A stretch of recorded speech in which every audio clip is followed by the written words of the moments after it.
کیا مگر معلوم کو نا اپنی قوم کو جا کر یہ دعا کیوں نہیں بتاتے ہو کہ جو اس دعا پہ عمل کرے گا نہ اس کی جان کو خطرہ ہوگا، نہ اس کے مال کو خطرہ ہوگا، نہ اس کی صحت کو خطرہ ہوگا۔ اب ہم کیوں؟ ہم نے کہا ایسی کون سی دعا؟ یہ اپنے زمانے کے امام خمینی اور اپنے زمانے کے آغا کوئی بتا رہے ہیں، اور شیخ عبد الکریم حائری خود مرجع بے شمار مراجع کے استاد حوزہ علمیہ قم کے فاؤنڈر، وہ کہہ رہے ہیں کہ میں گواہی دیتا ہوں کہ جب سامرہ کے مومنین نے اس پہ عمل کیا تو ہر اسپیڈ سے لاشیں اٹھتے رہے مگر شیعہ کا نہیں، اور اتنے پولیٹیکل پرابلمز اس دعا کے بعد کسی شیعہ کی جان کو خطرہ نہیں۔ دعا کیا ہے؟ دعا بڑی فیمس ہے مگر ایک چیز کے ایڈیشن کے ساتھ، آغا ابشار کی جلال کے عالم میں کہتے کہ کیا تمہیں نہیں معلوم کہ ہمارے زمانے کا امام ہمارا پروٹیکٹر، اور ایک واسطہ ایسا کہ جب کبھی امام کو یہ واسطہ دیا جائے امام تھوڑا پوچھتا اور فوراً مدد کرتا، اور وہ ہے امام کو اگر ان کی ماں نرجس خاتون کا واسطہ دو اور نرجس خاتون کے بیاف پر زیارت عاشورہ پڑھو، زیارت عاشورہ بہت سے لوگ پڑھتے مگر نہیں، میں یہ زیارت عاشورہ پڑھتا ہوں جناب نرجس خاتون کے لیے قربت للہ، اور زیارت عاشورہ پڑھ کے کہو کہ مولا امام زمانہ میں نے آپ کی والدہ کو یہ گفٹ کیا، اب آپ اس کے بدلے میں میری یہ حاجت پوری کریں۔ دیکھو کہ کیسے یہ پاسبل ہے کہ امام تمہاری جانب توجہ نہ دے اور تمہیں پرابلم سے نہ بچائے۔ گھبرا کے آغا عبد الکریم حائری اس کو معلوم ہے نا کہ زیارت عاشورہ پڑھی لیتی، کوئی بہت بڑا پرابلم ہو تو آدمی پڑھ بھی لے گا، لیکن اگر میڈیم ٹائپ کا پرابلم کہا گیا ہے ہمارے استاد زیارت عاشورہ ہی ضروری ہے، کہا نہیں، اگر یہ مشکل ہو رہی ہے تو ایٹ لیسٹ زیارت وارثہ پڑھو۔ زیارت وارثہ پڑھتا ہوں نرجس خاتون کے لیے قربت نہیں لیتا، اور آخر میں کہو مولا امام زمانہ میں نے آپ کی والدہ کو یہ گفٹ کیا، اس کے بدلے میں آپ میری یہ ہیلپ۔ آغا عبد الکریم حائری استاد حضرت امام خمینی وہ کہتے ہیں کہ جب ہم نے سامرہ کے مومنین کو یہ مسئلہ بتایا تو ایسا لگا کہ موت کا فرشتہ آ رہا، ادھر روح نکالی ادھر روح نکالی ادھر روح نکالی، آگے کوئی باؤنڈری وال ہے تو آگے والا گھر چھوڑا گھوم کے اس کے آگے والے گھر میں گئے۔ ایک شیعہ کو اس کے بعد سامرہ نہ بیٹے سے پائر سے نقصان پہنچا اور نہ اس بیماری اور وبا سے نقصان پہنچا۔ السلام علیکم یا ابا عبداللہ، السلام علیکم یا ابن رسول اللہ، السلام علیکم یا ابن امیر المؤمنین وابن سید الوصیین، السلام علیکم یا ابن فاطمة سیدة نساء العالمین، السلام علیکم یا ثار اللہ وابن ثاره والوتر الموتور، السلام عليك وعلى الأرواح التي حلت بفنائك، عليكم مني جميعا سلام الله أبدا ما بقيت وبقي الليل والنهار، يا أبا عبد الله لقد عظمت الرزية وجلت وعظمت المصيبة بك علينا وعلى جميع أهل الإسلام، وجلت وعظمت مصيبتك في السماوات جميع أهل السماوات. فلعن الله أمة أسست أساس الظلم والجور عليكم أهل البيت. ولعن الله أمة دفعتكم عن مقامكم وأزالتكم عن مراتبكم التي رتبكم الله فيها. ولعن الله أمة قتلتكم. ولعن الله الممهدين لهم بالتمكين من قتالكم. برئت إلى الله وإليكم منهم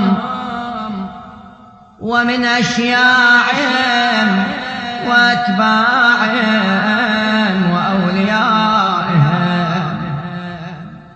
يا أبا عبد الله إني سلم لمن سالمكم وحرب لمن حاربكم إلى يوم القيامة. ولعن الله آل زياد وآل مروان. ولعن الله بني أمية قاطبة. ولعن الله ابن مرجان. ولعن الله عمر بن سعد. ولعن الله الشمرا. ولعن الله أمة أسرجت والجمت وتنقبت لقتاله. بأبي أنت وأمي لقد عظم مصابي بك. فأسأل الله الذي أكرم مقامك وأكرمني بك أن يرزقني طلب ثأرك مع إمام منصور من أهل بيت محمد صلى الله عليه وآله. اللهم اجعلني عندك وجيها بالحسين عليه السلام في الدنيا والآخرة.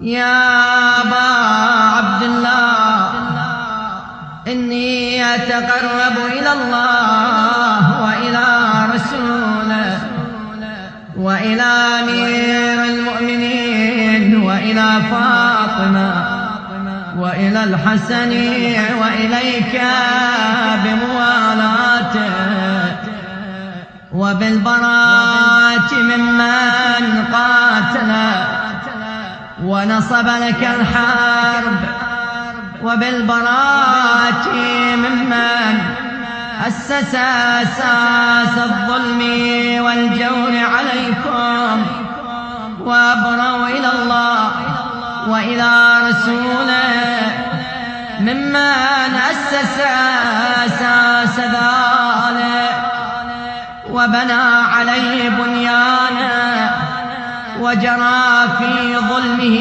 وجوره عليكم وعلى أشياعكم.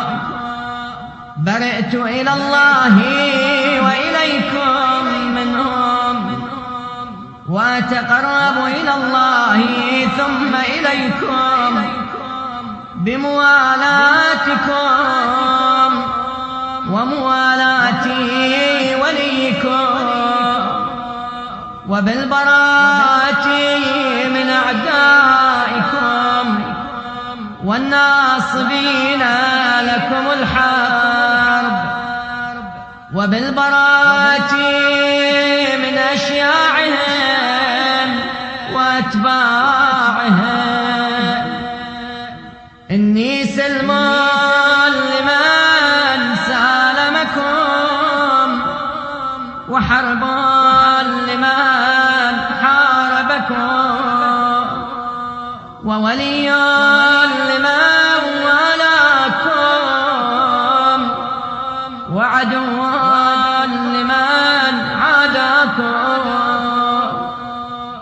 فأسأل الله الذي أكرمني بمعرفتكم ومعرفة أوليائكم ورزقني البراءة من أعدائكم أن يجعلني معكم في الدنيا والآخرة، وأن يثبت لي عندكم قدم صدق في الدنيا والآخرة، وأسأله أن يبلغني المقام المحمود لكم عند الله، وأن يرزقني طلب ثأركم مع إمام هدى ظاهر ناطق بالحق منكم. وأسأل الله بحقكم وبالشأن الذي لكم عنده أن يعطيني بمصابي بكم أفضل ما يعطي مصابا بمصيبته، مصيبة ما أعظمها وأعظم رزيتها في الإسلام وفي جميع السماوات والأرض. اللهم اجعل لي في مقامي هذا ممن تنال منك صلوات ورحمة ومغفرة. اللهم اجعل محياي محيا محمد وآل محمد، ومماتي ممات محمد وآل محمد. اللهم إن هذا يوم تبركت به بنو أمية وابن آكلة الأكبار اللعين ابن اللعين على لسانك ولسان نبيك صلى الله عليه وآله في كل موطن وموقف وقف فيه نبيك صلى الله عليه وآله. اللهم لعن أبا سفيان ومعاوية ويزيد بن معاوية عليهم منك اللعنة أبد الآبدين. وهذا يوم فرحت به آل زياد وآل مروان بقتلهم الحسين صلوات الله عليه. اللهم فضاعف عليهم اللعن منك والعذاب الأليم.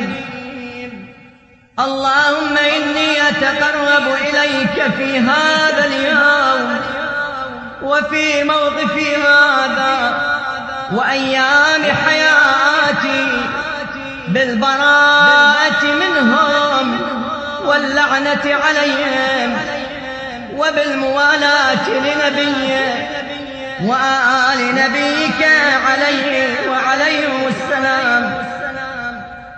ثم تقول 100 مرة اللهم لعن أول ظالم ظلم حق محمد وآل محمد وآخر تابع له على ذلك. اللهم لعن العصابة التي جاهدت الحسين وشايعت وبايعت وتابعت على قتله. اللهم لعنهم جميعا. ثم تقول 100 مرة السلام عليك يا أبا عبد الله وعلى الأرواح التي حلت بفنائه. عليك مني سلام الله أبدا ما بقيت وبقي الليل والنهار ولا جعله الله آخر العهد مني لزيارتكم.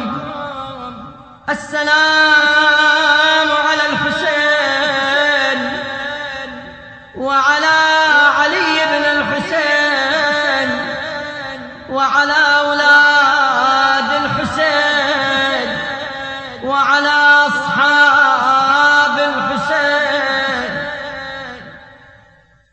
ثم تقول اللهم خص أنت أول ظالم باللعن مني وابدأ به أولا ثم العن الثانية والثالثة والرابع.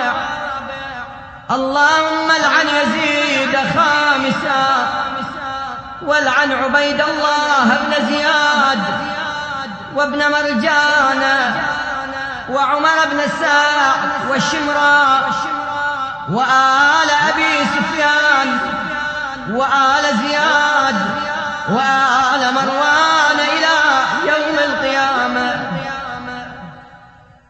ثم تسجد وتقول اللهم لك الحمد حمد الشاكرين لك على مصابهم.